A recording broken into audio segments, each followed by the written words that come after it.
देख रहे हैं अवाम के उठाए गए सवालात, हालत आजरा पर तबसरों, तज्जियों, खबरों पर मुहित प्रोग्राम न्यूज लाइन रिदा सैफी के साथ।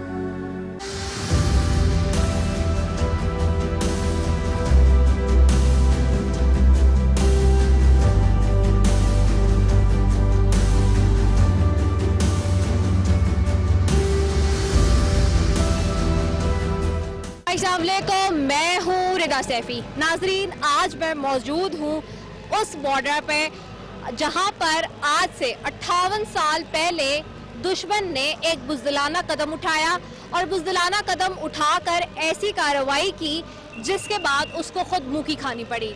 यकीनन आप समझ गए होंगे कि आज मैं मौजूद हूँ वाघा बॉर्डर पे। ये वाघा बॉर्डर जो कि अपनी एक तारीखी हैसियत रखता है, ना सिर्फ तारीखी हैसियत रखता है बल्कि पाकिस्तान की तारीख में अगर बात की जाए तो बहुत ही अहमियत का काबिल है। बाबे आज़ादी जिसको कहा जाता है, जिसका गेट है जो कि मेरे पीछे अकब में आपको नज़र भी आ रहा है, बड़ी अहमियत का हामिल है क्योंकि आज से 58 साल पहले रात की तारीखी में चोरों की तरह, बुज़दिलों की तरह रात के पहरे में रात की तारीकी का फायदा उठाते हुए दुश्मन ने, भारत ने रात को 3:45 पर हम पर बुज़दिलाना कार्रवाई की। और ये शायद सोचा कहीं किसी ख्वाब के कोने में कि मैं पाकिस्तान पर दाखिल हो जाऊंगा, पाकिस्तान पे कब्जा कर लूंगा, पाकिस्तान पे हमला करके कामयाब हो जाऊंगा। लेकिन उसकी ये गलत फहमी ठीक 17 दिन की जिद्दोजहद करने के बावजूद जिस तरह की उसने की, कुछ भी हथकंडे इस्तेमाल किए, जो दिल चाहा उसका उसने किया। और बावजूद इसके कि ये भी याद रखना होगा कि उस वक्त 3 गुना ज्यादा फौज और हथियार के साथ पाकिस्तान की मुनासबत से वो अपनी बुज़दिलाना कार्रवाइयों और हमलों के साथ इस कायर जो उसका वार था उसके साथ दाखिल होने की उसने कोशिश की और उसमें नाकाम हुआ। और उसके बाद थक हार कर 17 दिन के बाद जाकर आलम में दुनिया के पास उसने जाकर जो है वो उसके तरले किए, उसके पैर पकड़े और कहा कि जी मुझे अब बचाओ और इस जंग को रुकवाओ। और फिर जाकर जो है वो ये जंग रुकी। लेकिन जो भारत का ये जो इरादा था, यानी कि बुज़दिलाना इरादा, वो खाक में मिला और खाक हो गया उसका। और जहाँ पर खाक हुआ वहीं पर पाकिस्तान का सर ऊंचा हुआ, फकर से बुलंद हुआ। और हर 6 सितंबर को 1965 की याद ताज़ा करने के लिए आज के दिन पाकिस्तान धूमधाम से, शान शौकत से यौम दिफा मनाता है। इसी दिन की याद को मनाने के लिए हम भी आज यहाँ पर मौजूद हैं अपनी पूरी टीम के साथ, न्यूज़ लाइन की पूरी टीम के साथ मैं मौजूद हूँ।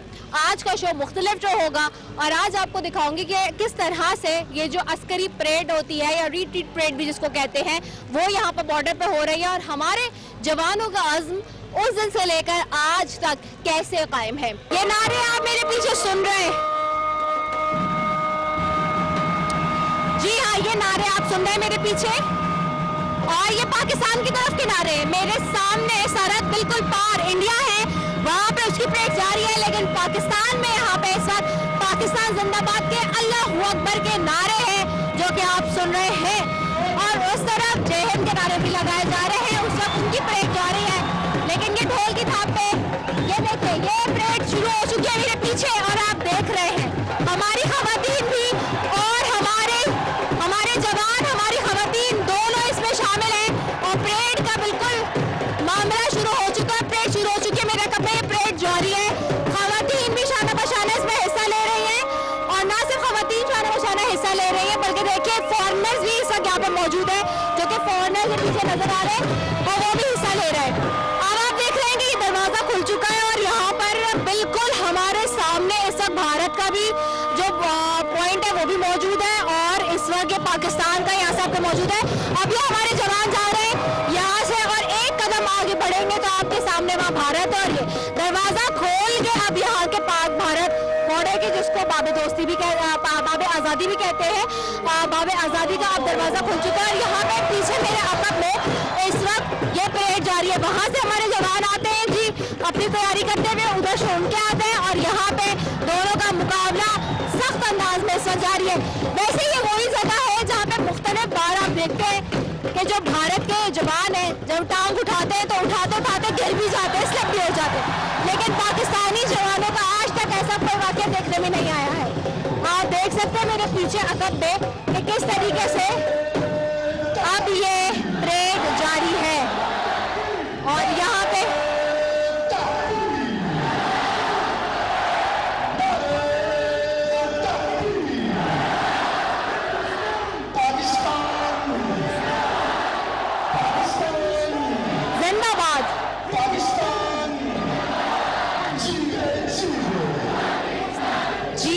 जीवे पाकिस्तान।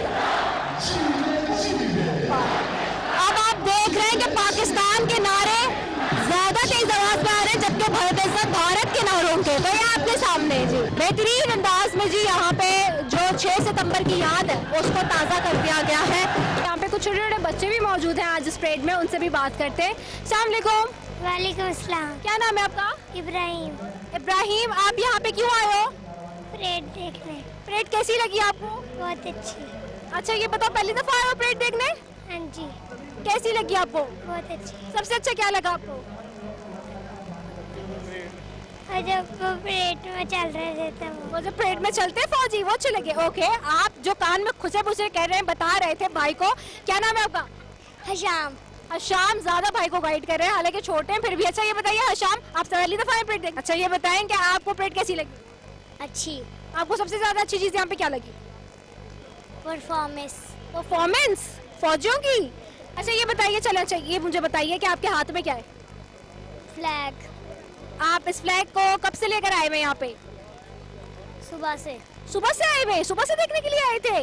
ओह, तो फिर तो आप काफी टाइम से आए हुए। अच्छा ये जरा झंडा लहरा तो दीजिए, झंडा है लहरा तो दें थोड़ा सा।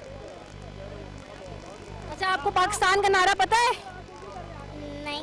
पाकिस्तान जिंदाबाद। पता तो है आपको, दोबारा से बताएंगे। इब्राहिम इब्राहिम कहना चाहिए, आप दोनों बताएंगे मुझे पाकिस्तान का नारा। पाकिस्तान जिंदाबाद। जोर से, आवाज नहीं आ रही। पाकिस्तान जिंदाबाद।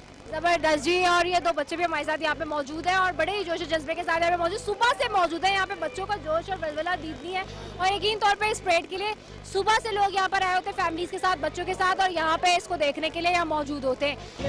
अच्छा नाज़रीन, यहाँ पे बाघा बॉर्डर पे जहाँ मौजूद है वहाँ पे लोगों का जोश और जज्बा भी है, लोग भी आ रहे हैं और मेरे साथ एक बड़े ही अहम बंदे मौजूद हैं। आप उनको जानते हैं, नासिर खान पाकिस्तानी के नाम से। और डिस्पाइट दिस के वो खुसूसी इंसान है हमारे लिए और उसके बावजूद वो यहाँ पे किस तरह से पाकिस्तान का झंडा लहरा रहे हैं और अपने लिए, वो मैं अभी आपको दिखाती हूँ। और मैं थोड़ा सा उस तरफ आ जाती हूँ और उनसे बात भी करूँगी और उनसे पूछूंगी भी। अस्सलाम वालेकुम। जी वालेकुम सलाम। क्या हाल है? अल्हम्दुलिल्लाह, शुक्र अल्लाह का। ये बताइए कि आज आप यहाँ पे क्यों आए हैं 6 सितंबर वाले दिन? अल्लाह ताला ने हमें बड़ा जो है मकाम दिया है, बहुत बड़ा इज़्ज़त दिया वाघा बॉर्डर परेड पे। जो 6 सितंबर हमारे नौजवानों ने, पाक फौज के जो नौजवान शहीदों ने और गाजियों ने अपना दिफा किया और दुश्मन को भागने पर मजबूर कर दिया। 6 सितंबर को जो BRB पे जो जंग हुई उसमें दुश्मन की हिम्मत नहीं दोबारा जंग लड़ सके और अल्लाह ताला का हम बहुत शुक्र अदा करते हैं कि अल्लाह ने हमें बहुत बड़ा इज़्ज़त हासिल दिया।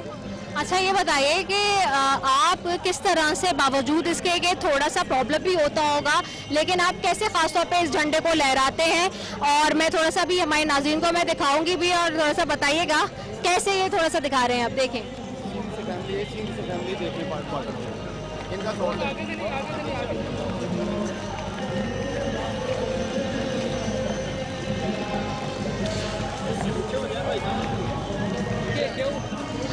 जबरदस्त ताज़ीर, जैसे कि आपने देखा नासिर खान साहब को कि किस तरह से वो झंडा लहरा रहे थे और एक टांग पे खड़े होकर, बावजूद इसके कि उनके एक टांग का मसला है, खुसूसी स्पेशल लोग हैं, इसी तरह से मैं हमेशा बात करती हूँ, लेकिन वो किस तरह से कर रहे हैं पाकिस्तान के लिए जज्बे के साथ, जोश व वलवले के साथ। यही जज्बा और जोश व वलवला हमारे लोगों में आज मौजूद है। कौन कहता है कि जी 76 साल बाद पाकिस्तानियों का जज्बा जो है वो कम हो गया? नहीं, लेकिन ये एक बहुत अहम बात है कि मैं हमेशा से कहती हूँ कि जिस वक्त पाकिस्तान बना या जिस वक्त जंगें हुई या जो भी ये मामला चले 1, 2, 3 जो भी हम कह लें, लेकिन उसके बावजूद हम ये देखते हैं कि उस वक्त भी बहुत सारे मसाइल थे।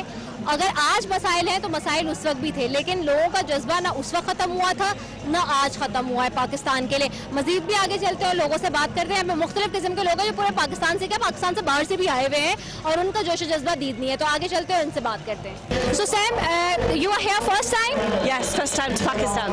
First time to Pakistan, and first time you are actually watching this parade as well? Yes, yeah. So what are your feelings and how do you feel about this parade? Can you please tell us? Yeah, it's absolutely amazing.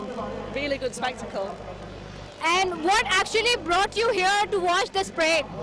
So I'm here visiting from a university in the UK, Okay. and our guide suggested that we come here. Okay. And how did you enjoy it? You're alone here or you're along with your friends or like what?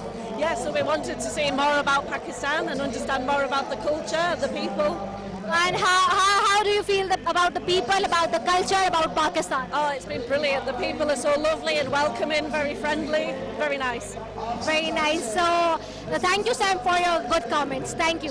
So नाज़रीन, आपने देखा कि यहाँ पे सिर्फ पाकिस्तानी ही नहीं, foreigners भी और ये खासतौर पे खातून जो कि यूके से आई हुई हैं यहाँ पे मौजूद हैं और इस परेड के हवाले से, इसको विटनेस करने के हवाले से यहाँ पे मौजूद है और आए हैं। खासतौर पे पाकिस्तान के हवाले से पहली दफ़ा आई थी, यूनिवर्सिटी के अपने प्रोग्राम के हवाले से भी यहाँ पे मौजूद थी और ना सिर्फ बल्कि परेड उन्होंने देखी, बल्कि परेड के हवाले से भी बात की थी, इवन पाकिस्तान के हवाले से भी बात कर रही थी।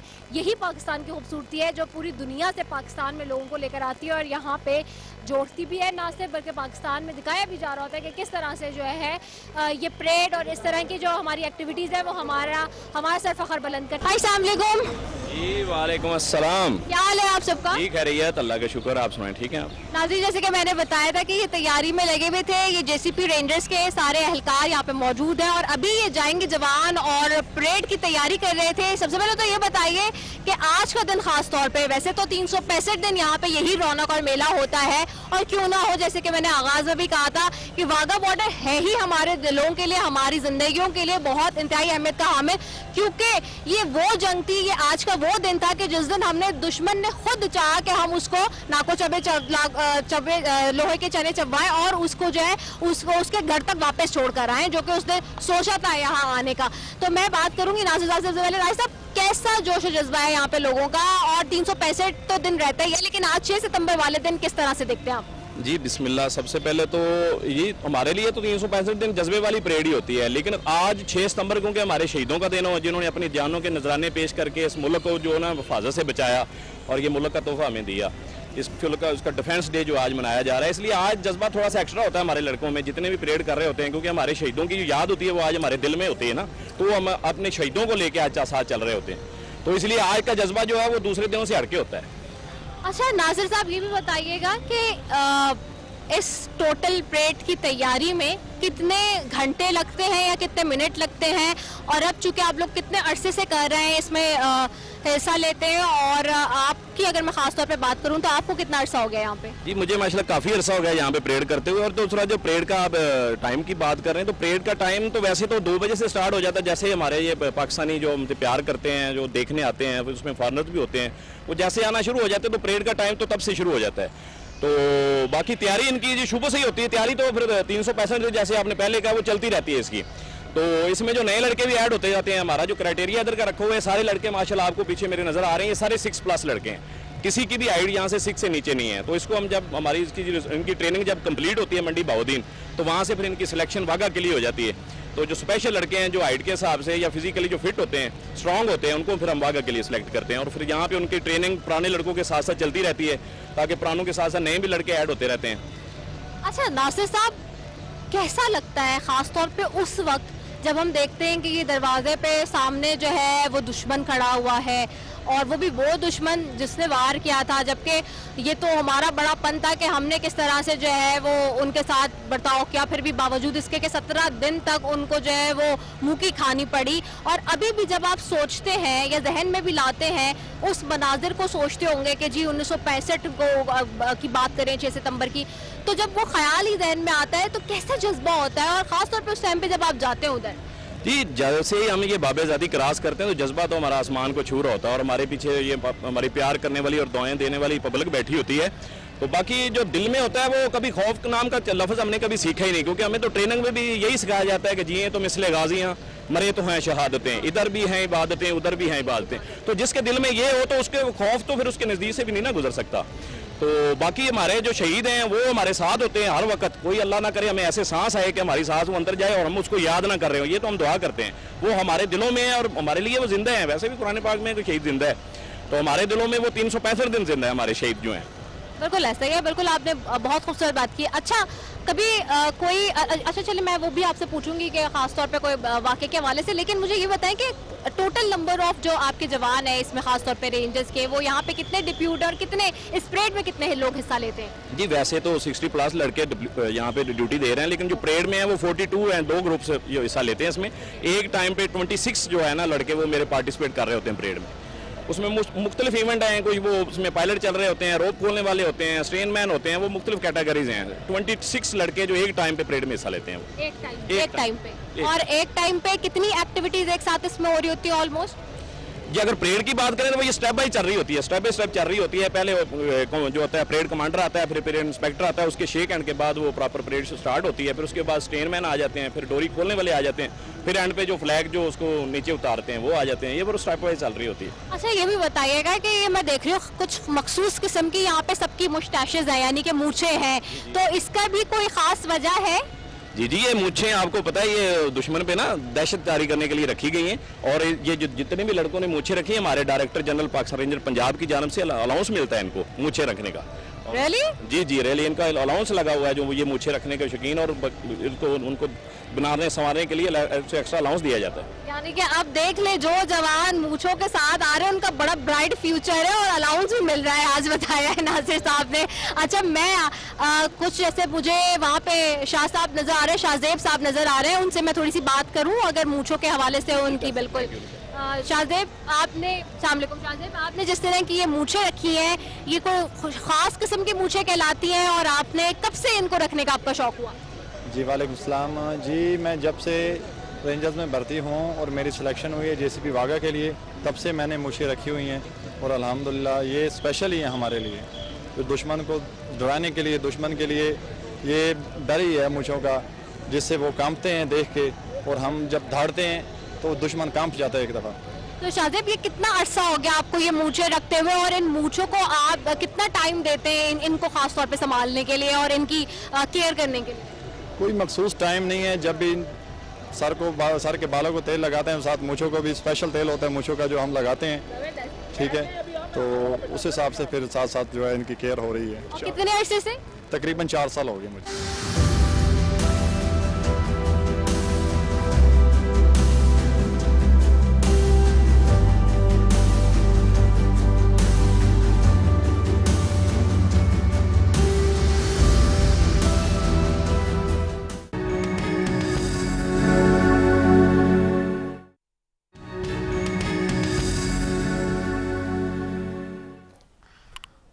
वेलकम बैक नाजरीन। और ब्रेक पे जाने से पहले जी हम बात कर रहे थे मईशत के हवाले से भी और जो पॉलिटिकल सिनेरियो उसके हवाले से भी, और मैं जाऊंगी अब सेनेटर मोहम्मद अली जामोद साहब की तरफ। जामोद साहब आपको मेरी आवाज़ आ रही है? जी आ रही है। अच्छा जामोद साहब, आपसे सवाल यही है कि मईशत के हवाले से तो हम देख रहे हैं कि बड़ी अच्छी और खुशाइन खबरें आ रही है, लेकिन बड़ों की बैठक भी हुई, अभी जैसे कि हमने आगाज़ में भी बात की, ज़दाई साहब भी मौजूद थे, चेयरमैन साहब भी थे वहाँ पे दुबई में, और ये नवाज शरीफ साहब भी और पूरी क़यादत उधर नून लीग की भी वहाँ मौजूद थी। अब तक सोफार क्या डिसीजंस हुए हैं, क्या हतमी इम्कानात है इलेक्शंस के, कोई कंसेंसस डेवलप हुआ है इलेक्शन कंटेस्ट करने का भी, और दुबई में ही क्यों सारे फिर जमा हुए, क्या वजह थी, कोई ख़ास बात, और अगर डिसाइड हो गया, क्योंकि कहीं ये आवाज़ें थी कि जी डिले होने की बात भी हो रही है और कहीं ये आवाज़ें थी कि जी कोई कह रहा है कि वक्त पे ही होने चाहिए। इसमें जी एक तो जाहिर है पहली चीज़ है इलेक्शन के टाइम भी हो, उस पर डिस्कशन हुए थे तमाम पार्टीज के, और क्यों हुए थे दुबई में, उसकी वजह यह है क्योंकि काफ़ी चीज़ें यहाँ पे जो लीक होती हैं वहाँ से हो नहीं सकती। ज़ाहिर है जब सीनियर लीडरशिप सारे आपस में बैठे हैं तो ऐसी बातें काफ़ी ऐसे डिसीजन तो लेने होंगे जिन्होंने सलाह मशवरा लेना होता है अपने एडवाइजर्स के साथ, और फिर जाके मीटिंग्स होती हैं। तो ज़ाहिर है उसमें जब लीकेजेस होते हैं, बातें होती हैं, तो वो चीज़ें ख़राब भी होती हैं। तो वो एक वजह थी कि दुबई में हो, और सबका आना भी वहाँ पे आसान था। तो बहुत अच्छा आपने पॉइंट हाईलाइट किया, क्योंकि माजी में हमने देखा है बहुत सारी जो सीक्रेट चीज़ें हैं वो बाहर आ गई उस तरह से जिस तरह नहीं आनी चाहिए थी। जी जी, तो सीक्रेसी ज़रूरी होती है इन चीज़ों में, और ज़ाहिर है हर पार्टी का अपना मैंडेट है, हर पार्टी का अपना जो आइन है वो पार्टी के हिसाब से, तो हर कोई ज़ाहिर है अपने इलेक्शन की तरफ जा रहा है, अपनी सीटों का सोच रहा है, तो गिव एंड टेक भी चल रही है। हर कोई अपनी कोशिश करेगा कि ज़्यादा सीटें अपनी ले, ताकि कम से कम उसमें जो कहें कि कंसंट्रेशन हो। और अब जैसे जब पीडीएम में साथ जो पॉलिटिकल पार्टी साथ जिन्होंने गवर्नमेंट ली है, जिसमें हमारी पार्टी भी है, पीपल्स पार्टी, तो कोशिश तो यही हो रही है कि जमहूरियत जो है डिरेल ना हो, और इलेक्शन की तरफ जाएं, और अगर गिव एंड टेक करके हो सकता है तो बेहतर है, बिकॉज अभी माशी हालात जैसे आपने कहा था कि बेहतर कुछ हुआ है, लेकिन we have a long run to go. ये अभी काफी चीजें हैं जिसमें बेहतरी की जरूरत है, और it will take time, overnight ये चीजें नहीं होंगी। सही। अच्छा, ये भी बताइएगा कि अब आइंदा आने वाले दिनों में जो इलेक्शन की स्ट्रैटेजी है वो भी क्या डिसाइड हुई है? कहीं सीट एडजस्टमेंट की भी बात हुई है? सिंध में तो ऑफ कोर्स पीपल्स पार्टी की हुकूमत है कई अरसे से, लेकिन क्या बाकी सूबों में भी इलेक्शन कंटेस्ट जो होगा उसमें कोई सीट एडजस्टमेंट पे होगा, या फिर इकट्ठे लड़ सकते हैं, या इत्तेहाद इलाक़ किया जा सकता है? क्या स्ट्रैटेजी बनाई गई है? अरे स्ट्रैटेजी अभी मैं तो बात नहीं,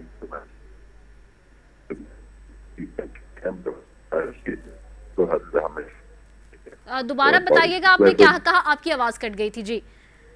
सॉरी, तो पॉलिटिक्स में हमेशा हो सकती है कि वो बातें तो हमेशा चल सकती हैं, दरवाजे हमेशा खुले रहते हैं बातों के आगे इलेक्शन डे तक, तो वो चीजें तो पॉसिबल हैं, लेकिन एग्जैक्टली क्या फैसले हुए हैं बिकॉज मैं वहाँ पे नहीं था, जो मैं आपको एग्जैक्टली बता सकूँ तो लीडरशिप डिसाइड करके और आपको पूरा बताएगा, लेकिन seat adjustment is a possibility जो हम डिनाई बिल्कुल भी नहीं कर रहे।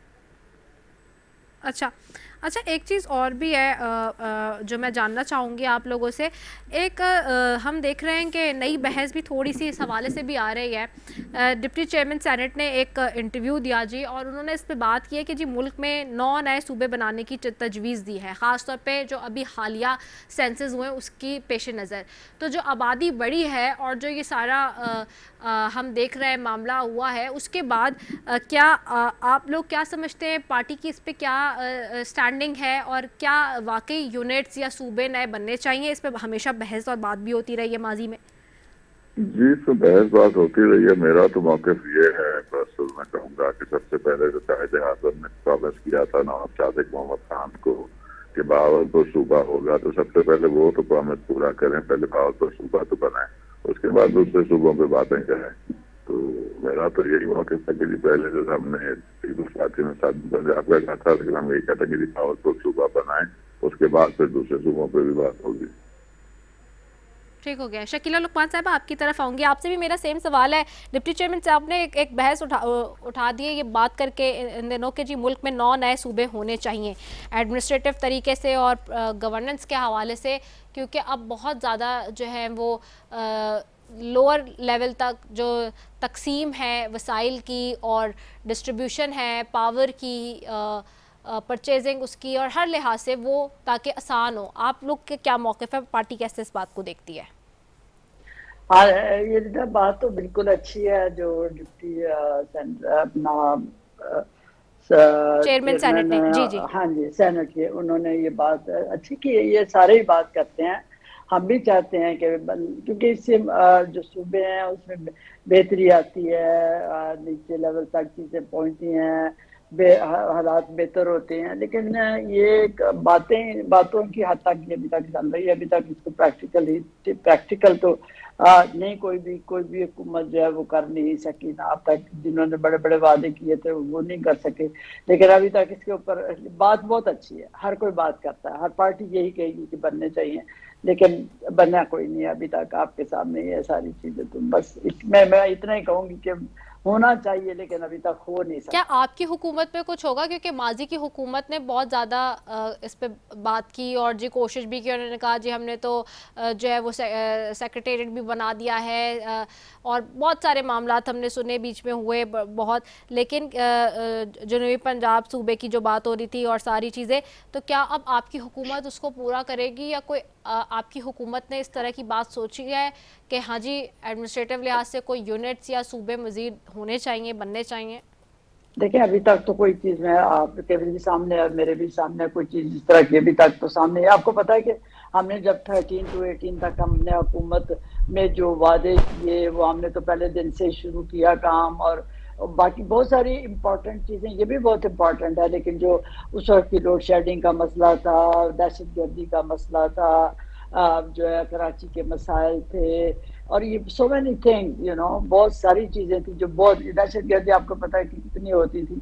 तो ये सारी चीज़ें बहुत इंपॉर्टेंट थी, लेकिन मियां नवाज शरीफ को आपको पता 4 साल का वक्त मिला, और उन्होंने बेशुमार काम किया, लेकिन जो उन्होंने हमेशा जिस काम को शुरू किया उसको पाए तक मिल तक पहुँचा। आपके सामने उन्होंने मेट्रो बसेस, आपको पता है लाहौर में मेट्रो बस बनाई, मुल्तान में, इस्लामाबाद और रावलपिंडी के दरमियान बनाई, और मनसूबा बना।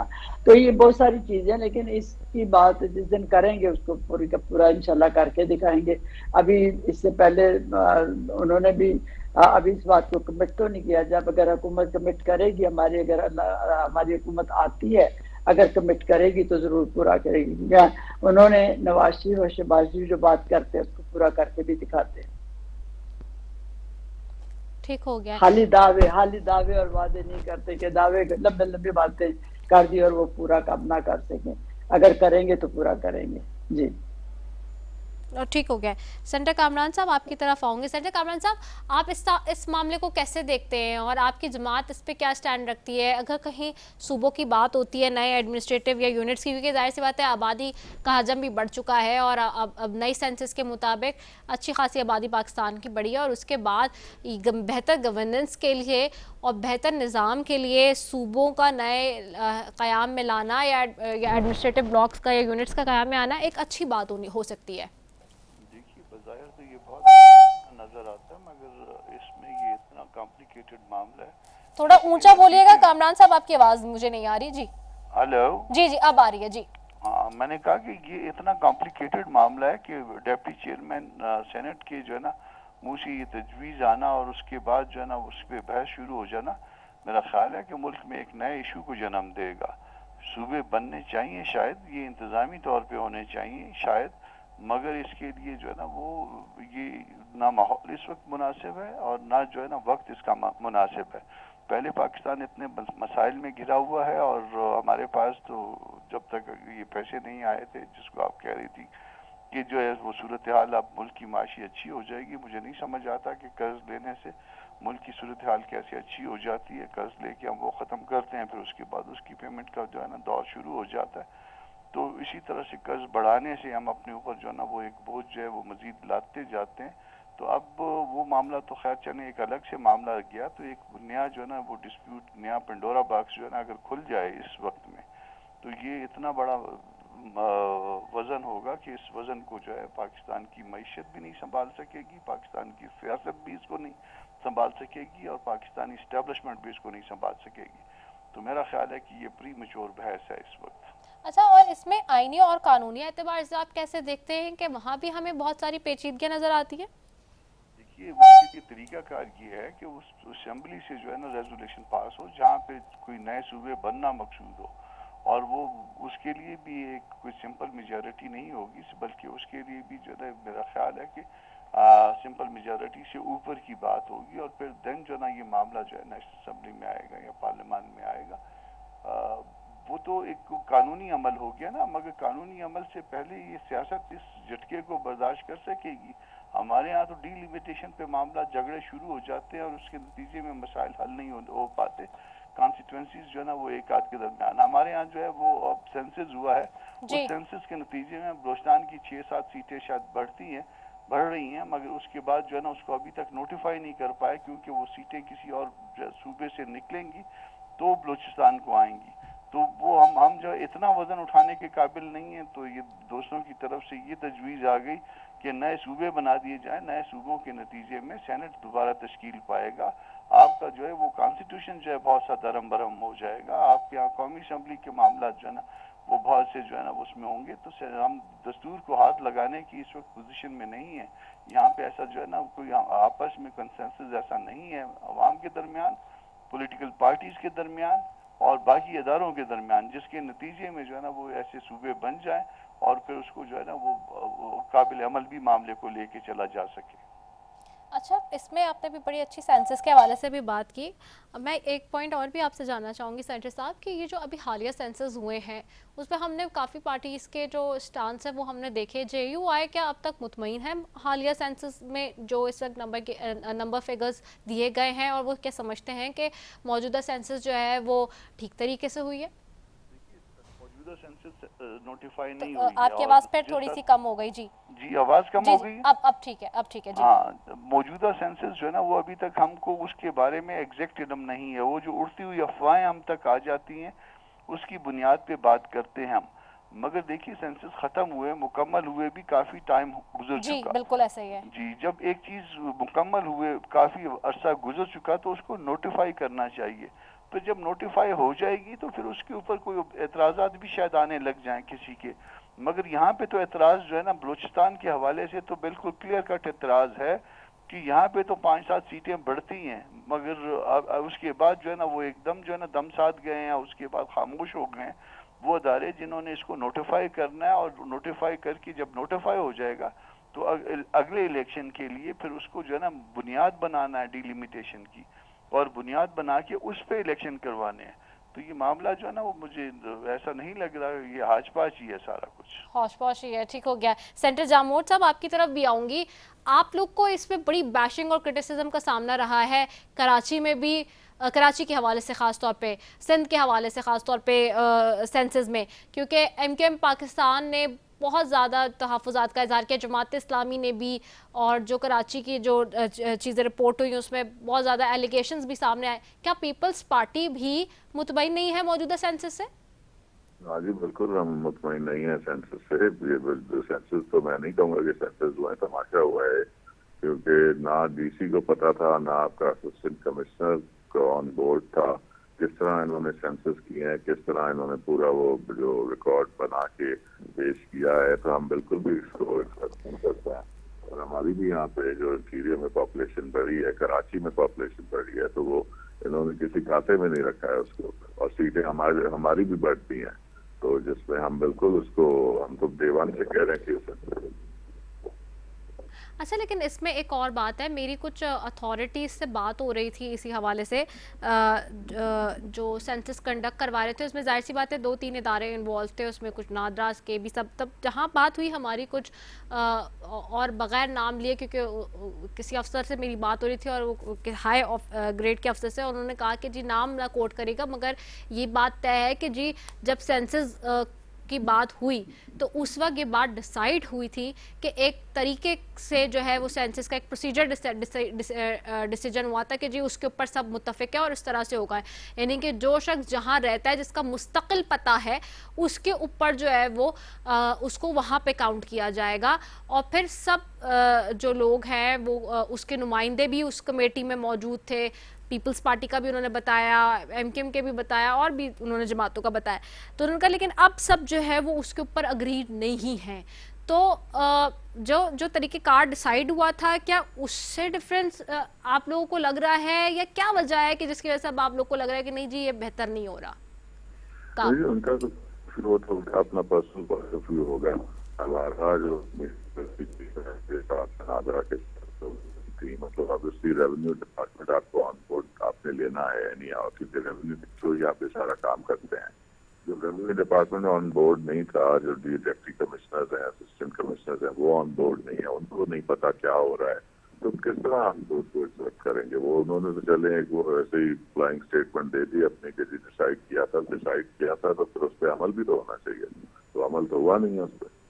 और फिर आप जो कहते हैं प्रेसिडेंट एड्रेस, वो फिर वोटर का राइट है कि वो प्रेसिडेंट एड्रेस अपना चूज करे, परमानेंट एड्रेस चूज करे। वो तो वो वोटर जहाँ पे रह रहा है वही डिसाइड करेगा ना कि उसको वोट कहाँ पे देना है। ओके, शकीला लुकमान साहिबा, आपसे भी यही सवाल है जो दोनों मौजूद पार्टिसिपेंट से किया, कि क्या वाकई जो है सेंसस ठीक नहीं हुई? आप भी यही समझते हैं?